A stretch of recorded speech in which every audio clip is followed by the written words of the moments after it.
thought I would give you an update on the kitty cat before I go to Crochet Club.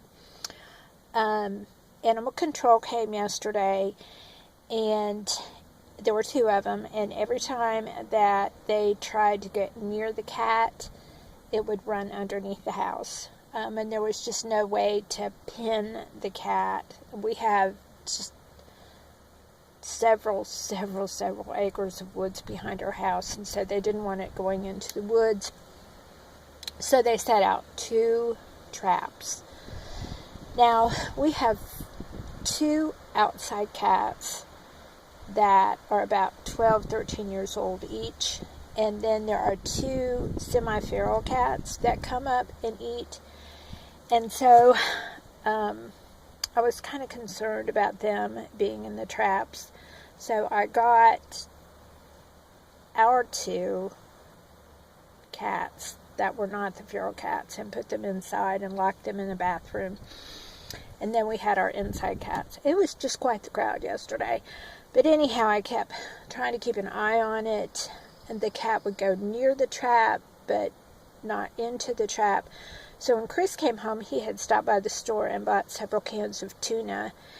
And he put tuna in the traps. Well, that caught one of our feral cats. So we just let him go and reset the trap. And then when Chris realized that the cat with the plastic bag on its head really couldn't find the entrance to the trap because of the plastic, he took his old winter barn coat, and it's real heavy,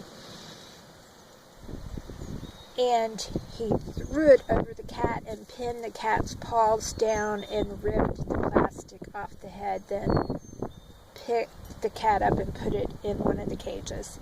And then he brought the cage in. Now the cat was really feisty. Not a bit happy with any human being in the world, and I don't blame it. So we gave it food and water, and it ate and it slept. It was just, that's what it did. But we let our outside cats back out and kept it in the bathroom until the following morning. Chris really wanted to keep the cat, but we had to surrender it to Animal Control for 10 days to make sure that it doesn't have rabies.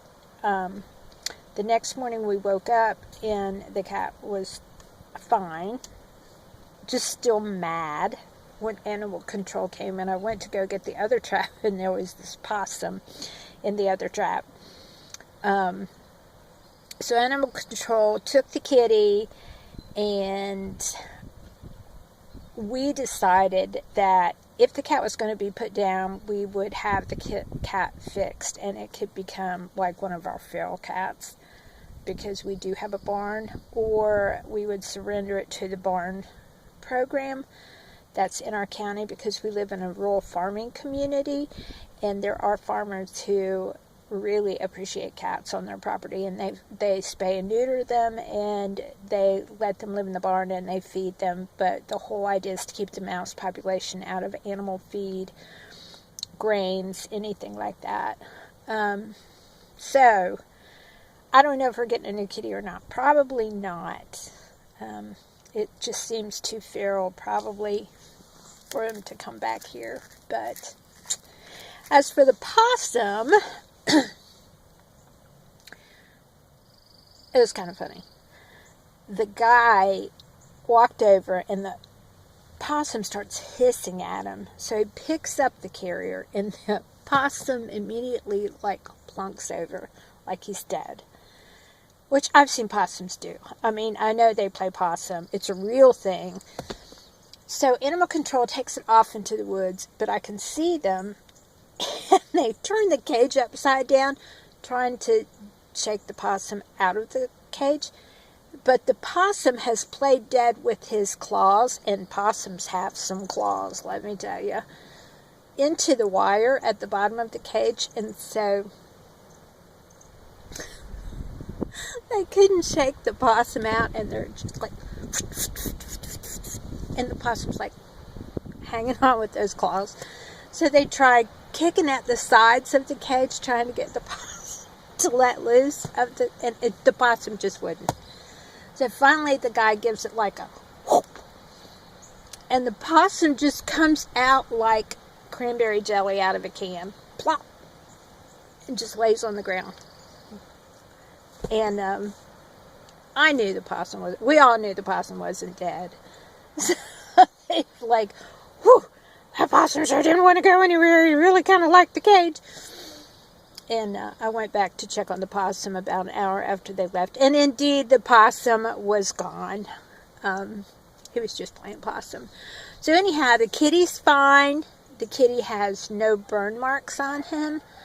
The plastic was burned. What they think happened is that somebody thought it was real funny to tape this bag over the cat's head. Then they were going to set it on fire. But the cat probably got loose and clawed them to death. Yay, cat. So it ran off with the plastic bag on its head. I guess the only concern Chris and I have now is who the future serial killer is in our neighborhood. Maybe not even neighborhood, because we only have about 10 houses out here, and we know everybody, and nobody seems like a serial killer.